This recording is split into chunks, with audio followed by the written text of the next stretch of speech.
महाराष्ट्र राज्य मार्ग परिवहन महामंडळाने प्रवाशांच्या सुरक्षिततेसाठी डिजिटल युगातील महत्त्वपूर्ण पाऊल उचलले आहे. राज्यभरातील 633 ठिकाणी 7035 अत्याधुनिक सीसीटीव्ही कॅमेरे बसवण्याचा महत्त्वाकांक्षी प्रकल्प हाती घेण्यात आला असून यासाठी सुमारे 111 कोटी रुपयांचा खर्च अपेक्षित आहे. परिवहन मंत्री प्रताप सरनाईक यांच्या माहितीनुसार प्रकल्पाच्या पहिल्या टप्प्यात मुंबई, ठाणे, रायगड आणि पालघर विभागातील 64 महत्त्वाच्या ठिकाणी सीसीटीव्ही बसवण्याचे काम सुरू आहे.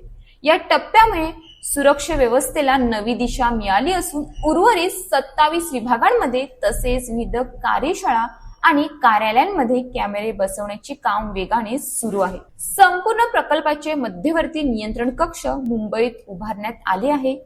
या नियंत्रण कक्षाच्या मदतीने राज्यभरातील सर्व कॅमेऱ्यांवर केंद्रीकृत लक्ष ठेवता येईल. संशयास्पद हालचाली त्वरित ओळखून आवश्यक ती कार्यवाही करता येणार आहे, ज्यामुळे प्रवाशांचा प्रवास अधिक सुरक्षित आणि विश्वासार्ह होणार आहे. सीसीटीव्ही जाळे बस स्थानके, आगार, विभागीय आणि मध्यवर्ती कार्यशाळा, विभागीय कार्यालये तसेच भोसरीतील मध्यवर्ती प्रशिक्षण संस्था व संवेदनशील ठिकाणी बसवले जाणार आहेत. टेलिकम्युनिकेशन इंडिया लिमिटेड या कंपनीकडे प्रकल्पाची जबाबदारी सोपवण्यात आली असून प्रकल्प पूर्ण करण्यासाठी 1 वर्षाचा कालावधी निश्चित करण्यात आला आहे.